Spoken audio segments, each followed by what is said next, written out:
What would you do if you saw someone shoved into traffic and no one else even noticed? Would you run, freeze, pretend you didn't see it? Tonight's story isn't about a celebrity scandal or a headline-making criminal. It's about a forgotten girl, a billionaire thought to be dead, and a niece who would kill to stay rich. This is the story of Lexi Carter, a homeless teen who witnessed a crime no one was supposed to see, and the life she saved by refusing to stay silent. From betrayal to redemption, from the shadows of the streets to the front page of justice, what unfolds here will challenge what you believe about bravery, legacy, and power. Before we begin, tell us in the comments, do you believe a single act of courage can truly change someone's life?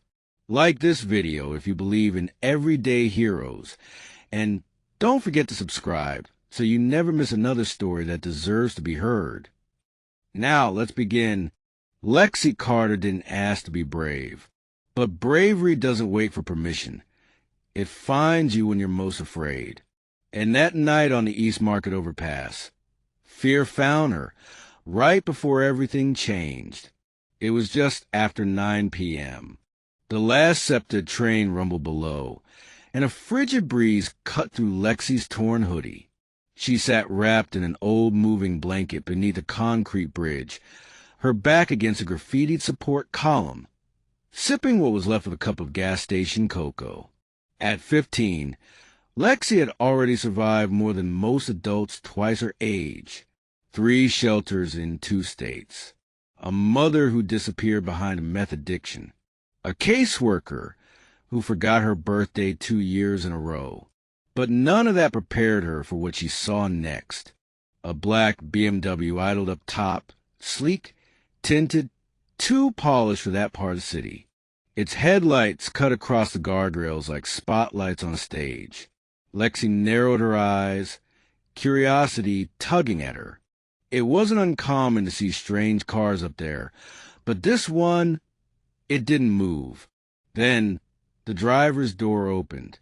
A woman stepped out, tall, thin, draped in a tailored winter coat that looked like it cost more than Lexi's entire life. She walked around the vehicle and yanked open the back door. What happened next was almost too fast to process. The woman dragged an elderly figure, a frail woman in a velvet shawl and heels, toward the edge of the bridge. Lexi's eyes widened. At first, she thought it was a mugging, but then, without a word, the tall woman shoved the old lady forward, directly into the oncoming headlights of an approaching delivery truck. Screams ripped through the air. Tires shrieked. Metal scraped asphalt. Lexi didn't hesitate. She dropped her cup, launched to her feet, and sprinted up the embankment with the urgency of someone who didn't have the luxury to think twice. The truck had swerved, clipped the woman's hip, and sent her sprawling onto the median. The BMW sped off without a glance back. Lexi knelt beside the injured woman, heart racing. Blood seeped from a cut on her forehead. One shoe was missing. Her eyes fluttered beneath lids painted with smeared shadow. "Hey, can you hear me?" Lexi said, her voice shaking. "Ma'am, please don't die." No response, just a weak groan. Lexi looked around. No pedestrians. No traffic besides a truck, which had already kept going. And no phone in her pocket. Stolen at the shelter a week ago. She had one option. Lexi struggled to drag the unconscious woman through the side entrance of a decrepit brick building with stained glass windows boarded over. The inside smelled of soup bleach and damp stone. Reverend May, a stern woman in her 60s with cropped gray hair and a nurse's intuition, looked up from her makeshift triage station. She frowned. "Lexi, what in God's name?" She was pushed, Lexi panted, voice hoarse, off the bridge, by some woman in a BMW. I didn't know what else to do. Reverend May immediately cleared the cot, motioned for a towel, and began assessing the woman's vitals with hands that had once worked ER nights in a real hospital. Head wound, bruised hip, no broken bones I can feel. Pulse is slow. Who is she? Lexi shook her head. I don't know, but I saw her face. She looks familiar. May gently wipe the blood from the woman's temple. We'll keep her stable and quiet for now. You did good, Lex. Lexi tried not to let the praise make her cry. That night, she lay awake in the upper loft of the shelter, staring at the shadows on the ceiling. Something about the woman nagged at her. Her face, her jewelry, the way she carried herself, even when unconscious. Lexi had seen her somewhere, not in person, on a newspaper, a library article, somewhere important. The next morning, as light filtered through the cracks in the ceiling, the woman stirred. Lexi hovered at the cot's edge as the woman's eyes opened. Pale blue, disoriented. You're safe? Lexi whispered. Do you remember what happened? A raspy voice. Where am I? The shelter? You were hurt. I brought you here. The woman blinked, her gaze struggling to focus. She mouthed something. Lexi leaned closer. What did you say? Langford, the woman whispered. Eleanor Langford. Lexi's heart nearly stopped. She knew that name. Eleanor Langford wasn't just some random old woman. She was a missing heiress of the Langford Art Foundation, a once powerful patron of American sculpture who had vanished from public life over a decade ago. Presumed dead, billionaire, headlines, conspiracies, and now, lying on a cot in a rundown Philadelphia shelter, she was whispering her name to a girl with nothing but a pair of stolen socks and a second-hand hoodie. Lexi stepped back, her voice barely audible. What the hell is going on? By the second day, Eleanor Langford's face was back in the news, but not for the reason Lexi expected. It wasn't a headline announcing her miraculous return, or a breaking story about a missing heiress found alive in a church basement. No, instead, Channel 7 ran a segment claiming disturbed woman impersonating reclusive art heiress Eleanor Langford apprehended and hospitalized. The photos were grainy, the tone skeptical, and the message was clear. Someone was working very hard to keep Eleanor invisible. Lexi stood in the corner of the shelter's rec room, jaw clenched as the news played. She looked at Reverend May, who had just finished dressing Eleanor's bruised hip. That's her, Lexi muttered. They're saying she's a fake. May shut the TV off. No, girl. They're saying exactly what whoever tried to kill her wants the world to believe. That night, Eleanor sat upright, sipping broth from a chipped mug. I knew she'd come for me, she said, voice quiet but steady. Who? Lexi asked, inching closer. My niece, Vanessa. Lexi frowned. Why? Eleanor looked her dead in the eyes. Because I changed my will. I had my attorneys amended to transfer all remaining funds from the Langford estate to an art rehabilitation charity I founded for veterans. Vanessa found out. Lexi's mouth hung open. So she pushed you because of money?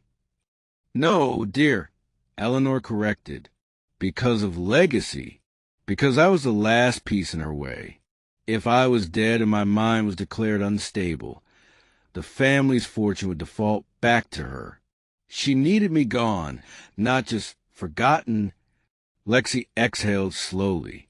The conspiracy was bigger than she imagined. That same night, Lexi slipped out the back for fresh air. She heard voices, sharp, low. Two men in black coats stood by a black Cadillac parked at the edge of the alley. They weren't locals, and they weren't homeless. One of them opened a file. Inside, a grainy still shot of Lexi, helping Eleanor off the bridge.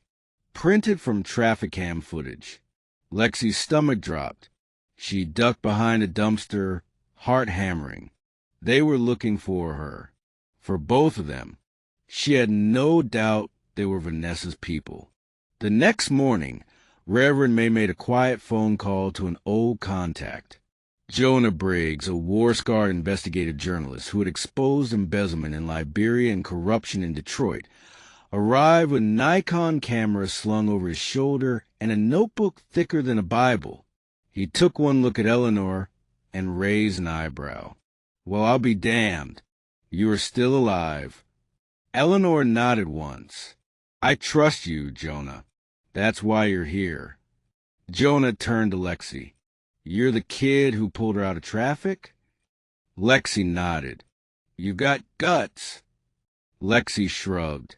"Wasn't like I had a plan." He smiled. "That's how all revolutions start." Jonah's plan was simple. Get proof Eleanor was telling the truth.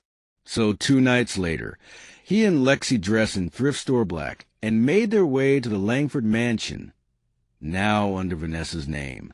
But Eleanor's private office, untouched on the 3rd floor, still held her documents, if they could get in. They scaled the rear wall, bypassed a window sensor with Lexi's quick thinking, and entered a room that smelled like mahogany and forgotten perfume. Inside the safe, notarized legal amendments to the will, video recordings of Eleanor dictating final estate transfers, email printouts showing Vanessa's forged psychiatric claims. Jonah scanned it all.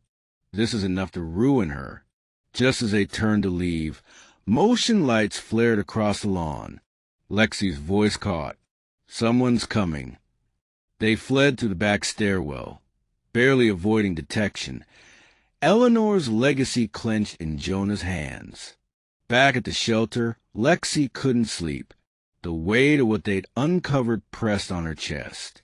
In the dim kitchen light, Eleanor sat beside her.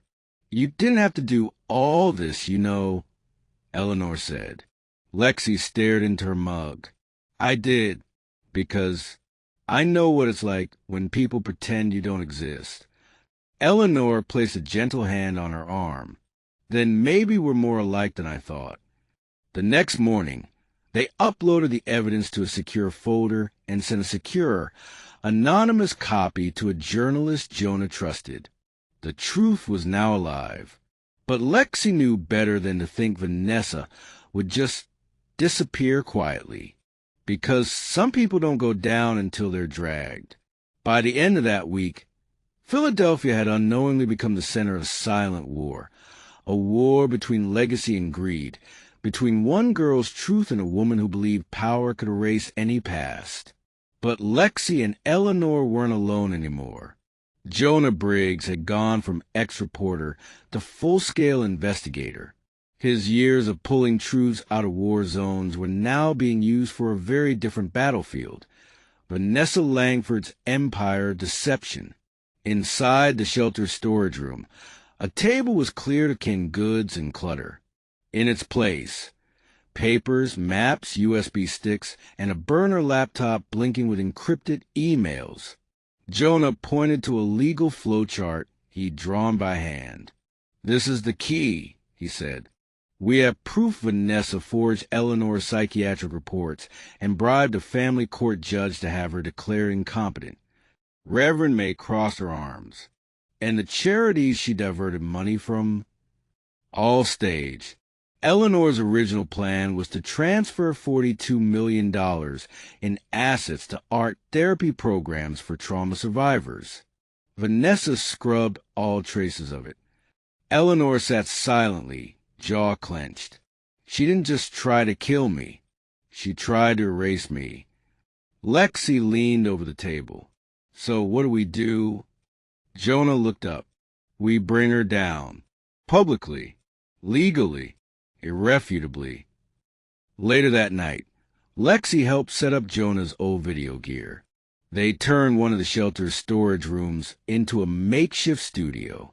Eleanor sat before a soft lamp, bruises still visible, but gaze unshaken. Jonah hit record. Eleanor Langford. My name is Eleanor Langford. I am not dead. I am not insane. I am not invisible. I was attacked by my own niece, Vanessa Langford, because I changed my will. I chose to donate the Langford legacy to those who need healing, not handbags and boardrooms. She paused. I don't speak now for vengeance. I speak for truth, because truth, even whispered, is louder than a lie screamed from a mansion. Jonah stopped recording. That'll hit hard. 2 days later, the video was uploaded anonymously and shared with Inquirer, ProPublica, and a dozen art institutions. It exploded. Media headlines ran with it. Eleanor Langford alive. Art Heiress speaks out in shocking confession. Langford will forgery traced to Vanessa. Legal inquiry launched. Vanessa responded exactly how they predicted. Press conferences, denial, defamation threats. But Jonah had anticipated this. While she flailed publicly, he'd already connected with a forensic auditor, one who had access to shell companies Vanessa thought were buried under 6 layers of legal fog. They weren't. Lexi returned from a corner store run to find the shelter's front windows shattered, and Reverend May tending to a bloodied arm. They didn't say a word, May muttered, pressing gauze to her elbow. Just threw a brick and peeled off. On it was a note in red ink. Disappear or the next target bleeds more. Lexi felt her hands shaking. Eleanor stood silently in the hallway, then turned and walked to the back room. She came out holding an old wooden jewelry box. Inside, a flash drive and a document folder with her family crest. If they want to threaten, let them. But we got the last move. With Jonah's help, Eleanor filed for an emergency federal injunction against Vanessa, charging her with attempted murder, fraudulent declaration of death, forgery, misuse of charitable funds. The case was picked up instantly. Media outlets began referring to it as the Langford Resurrection.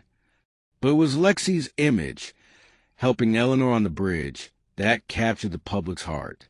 A grainy frame was now headline art on blogs titled, "The Homeless Girl Who Saved a Billionaire." In the chaos, Lexi struggled. She never wanted fame. She didn't care about the money or the media frenzy. One night, while sitting under the bridge where it all began, she whispered aloud, "I just wanted to help. That's all." Eleanor found her there, wrapped in her old blanket. "You did more than help, Lexi," she said gently. "You reminded me why I fought to keep control of my life in the first place." Lexi looked up. "What happens now?" Eleanor didn't answer immediately. Then, "Now we finished what we started." By the time the court date was set, Vanessa's legal team was in shambles. Half her assets frozen, and subpoenas piling higher than her designer heels. But the biggest revelation was yet to come, sealed in an envelope Lexi hadn't seen before, one that would shake the Langford name and test Lexi's courage more than any moment so far. Because the truth wasn't finished. It was just getting louder. There are 2 kinds of power, the kind that buys silence, and the kind that survives noise. Vanessa Langford had spent years polishing her silence, burying her fraud under smiles, charity galas, and private jets. But Lexi Carter and Eleanor Langford had become noise she could no longer contain. And now, everything she built was cracking. The morning before the court hearing, Lexi was cleaning the shelter's front room when Eleanor handed her an envelope, sealed in red wax. "This," Eleanor said, "is what Vanessa never expected me to keep." Inside, a signed, unfiled confession, Vanessa's handwriting, written during a brief breakdown 3 years earlier when she tried to come clean before reverting to greed. Jonah stared at it, stunned. If this gets to the judge, it's game over. But it can't come from you, Eleanor added. It needs to come from Lexi. Lexi's voice caught. Me. Eleanor nodded. You're the only one she underestimated. That night, Lexi did what no one expected. She went to Vanessa's downtown condo. Alone. Security was light. The press had overwhelmed her building for days, and Vanessa assumed no one would be bold enough to walk through the fire. Lexi, dressed in an oversized trench and armed with nothing but the envelope and a voice recorder, stepped inside the marble lobby. She was granted access immediately. Vanessa was too proud and too rattled to see the trap walking in. Inside the penthouse, Lexi found her pacing, wine glass in hand, eyes like ice. I know who you are, Vanessa said without preamble. Lexi set the envelope on the glass table. Then you know this ends with you in handcuffs. Vanessa laughed, bitter and sharp. You think anyone cares what a runaway says? They'll forget you before your name's spelled right. Lexi didn't flinch. Not this time. Vanessa reached for the envelope, but paused when Lexi tapped the recorder in her pocket. Red light flashing. You confess again, Lexi said softly, and the whole world hears it. Vanessa's mask cracked. She lunged, but Lexi was faster, backpedaling to the door, already yelling, Go ahead, hit me. Add assault to your list. Jonah's voice crackled through her earpiece. She's on tape. Got everything. Vanessa stopped mid-step, realization settling like concrete. It was over. The courthouse was packed. Reporters, legal teams, spectators, a row of curious law students taking notes on legacy versus liability. Vanessa Langford arrived in a beige pantsuit that failed to hide her unraveling. Eleanor entered next, slow but strong, guided by Reverend May and Lexi. Her bruises had faded. Her voice had not. When called to testify, Eleanor recounted everything. Then came Lexi, nervous, raw, but undeniable. She described the bridge, the shove, the rescue, the recovery, and finally, the night Vanessa threatened her in that penthouse. The judge's gavel echoed like a death toll. Vanessa Langford was arrested on the spot. Forgery, attempted murder, fraud, tampering, witness intimidation. Each charge was read like a bell tolling the end of an empire. 2 days later, the shelter was quiet. Lexi stood at the same overpass where it all began. The bridge still buzzed with traffic, but now it no longer frightened her. Eleanor joined her, dressed in a cream coat, a cane in one hand and peace in her eyes. She almost won, Lexi said quietly. But she didn't, Eleanor replied. Because of you. Lexi looked out over the city skyline. Do you think I'll always be the girl who saved the billionaire? Eleanor smiled gently. No, one day you'll just be the woman who changed everything. Vanessa Langford was later sentenced to 28 years in federal prison with no chance of parole. Her assets were liquidated and transferred to the very charity she tried to destroy.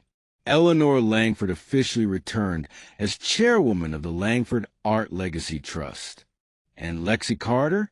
She disappeared from headlines, but not from Eleanor's life, because sometimes the quietest heroes aren't forgotten. They're simply building the next fight in silence. In every courtroom, there are two kinds of silence. The first comes from fear. The second, from truth. On the morning of the trial, the marble halls of the Philadelphia Federal Courthouse rang with the latter. For the first time in nearly 15 years, Eleanor Langford's name wasn't a rumor, it was a fact. Alive, present, and ready to testify. Inside courtroom 4C, A full jury sat with pens in hand. At the defense table, Vanessa Langford, once draped in high society's finest, now reduced to cold stares in a too-tight blazer. Across from her, Eleanor Langford, seated beside her legal team, hands folded, eyes sharp. The first witness, Jonah Briggs. He described the entire investigation, the documents retrieved from Eleanor's mansion, the confession letter, the shell companies Vanessa tried to hide offshore. Then came Lexi Carter. She stepped forward slowly. Her shoes were borrowed. Her voice her own. State your name. Lexi Carter. How old are you? 15. What were you doing the night of November 3rd? Lexi breathed in. I was sleeping under a bridge. I saw a woman push another woman into traffic. I didn't know who either of them were. I just knew someone needed help. She recounted every detail. The bridge, the car, the rescue, the first time Eleanor whispered her name. The courtroom was so still, you could hear the pen tap stop. Do you see the woman who pushed Eleanor Langford in this room today? Lexi looked across the courtroom. Yes, she said. It was her. She pointed. Vanessa stared straight ahead, jaw clenched. The prosecution played clips from Vanessa's audio confession, captured the night Lexi visited her penthouse. I had to do it. Vanessa's voice echoed in the room. She was taking it all away. I made the Langford name what it is. She was just a relic. Gasps. Camera shudders. Jaws tightened behind the jury box. The final blow came with the signature comparison.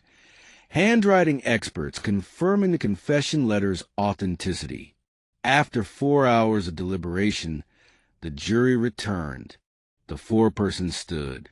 We, the jury, found the defendant, Vanessa Langford, guilty on all counts. A tremor swept the room. Vanessa stood frozen, her lips parted, eyes blank.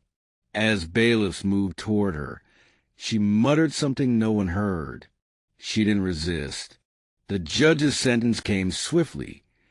28 years federal prison, no parole, and a public mandate to return all misappropriated estate funds to the Langford Art Foundation.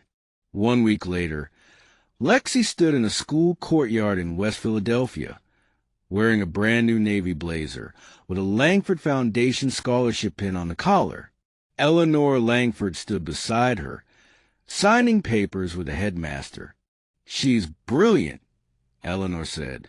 She just needs a chance. Lexi looked down at her new backpack, fingers tracing the embroidered initials. LC. Her name. Her future. The night before Lexi's first day, she walked back to the overpass where it all began. The wind was soft. The cars below hummed like background music. Eleanor joined her again. You still come here? She asked. Lexi nodded. Not for the past. Just to remember the moment I stopped running. They sat in silence for a long time. Eleanor eventually reached into her coat pocket and handed Lexi a small box. Inside, a simple silver necklace. Hanging from it, a miniature bridge charm. Lexi stared at it, eyes welling. I had it made, Eleanor said. You turned that bridge into something new, from a place of fear into the beginning of everything. Lexi placed it around her neck. It's not the end, is it? No, Eleanor whispered. It's the beginning. Eleanor Langford continued to lead the foundation for 5 more years before officially retiring and naming a new director, Lexi Carter. At 22, Lexi became the youngest director in the foundation's history. She never moved back to the streets, but she returned often to shelters, overpasses, libraries, and art rooms, telling her story to those who thought no one would ever hear them. She always ended with the same line. Sometimes it only takes one act of courage, and sometimes that act saves two lives at once.